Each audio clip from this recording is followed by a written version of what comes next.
అటు పార్లమెంటుకు కానీ అసెంబ్లీలకు కానీ తీసుకెళ్లేటటువంటి రాజకీయ పార్టీని స్థాపించి ఒక రాజకీయానికి, సరికొత్త రాజకీయానికి ఆంధ్ర రాష్ట్రంలో శ్రీకారం చుట్టాలన్నటువంటి విజయసాయిరెడ్డి సొంతంగా కొత్త రాజకీయ పార్టీ పెట్టబోతున్నారు. సొంతంగా మాస్ ఫాలోయింగ్ లేదా క్షేత్రస్థాయిలో సొంత ఇమేజ్ లేని విజయసాయిరెడ్డి కొత్త పార్టీ పెట్టాల్సిన అవసరం ఏమొచ్చింది? కేవలం ఆర్థిక బలం, వ్యూహాత్మక చతురత మాత్రమే ఉన్న ఆయన హఠాత్తుగా భారత్ జన్ వికాస్ అనే పేరుతో పార్టీ ప్రచారంలోకి తీసుకొని వచ్చారు. దీని వెనుక ఉన్న అసలు మాస్టర్ ప్లాన్ ఏంటి?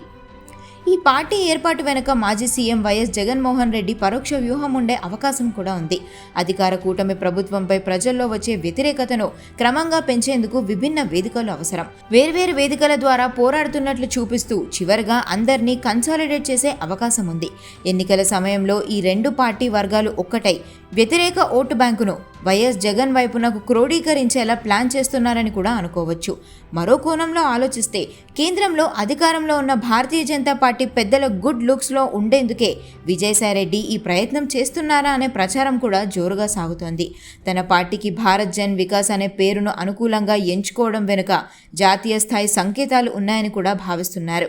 భవిష్యత్తులో కేసుల నుండి, రాజకీయ ఒత్తిళ్ల నుండి రక్షణ పొందేందుకు, అలాగే ఢిల్లీ స్థాయి సంబంధాలకు మెరుగుపరుచుకోవడానికి బీజేపీకి అనుకూలమైన ఒక అనుకూల పార్టీగా దీన్ని మలచాలనుకుంటున్నట్లుగా కూడా కనిపిస్తోంది. విజయసాయిరెడ్డి సొంత బలంతో ఎన్నికల్లో పోటీ చేసి స్థానాలను గెలుచుకోవడం అసాధ్యం. సొంతంగా కూడా గెలవలేరు. అందుకే ఆయన ఏ వ్యూహంతో అడుగులు వేసినా చివరికి ఏదో ఒక బలమైన ప్రాంతీయ, జాతీయ పార్టీతో జతకట్టక తప్పదు.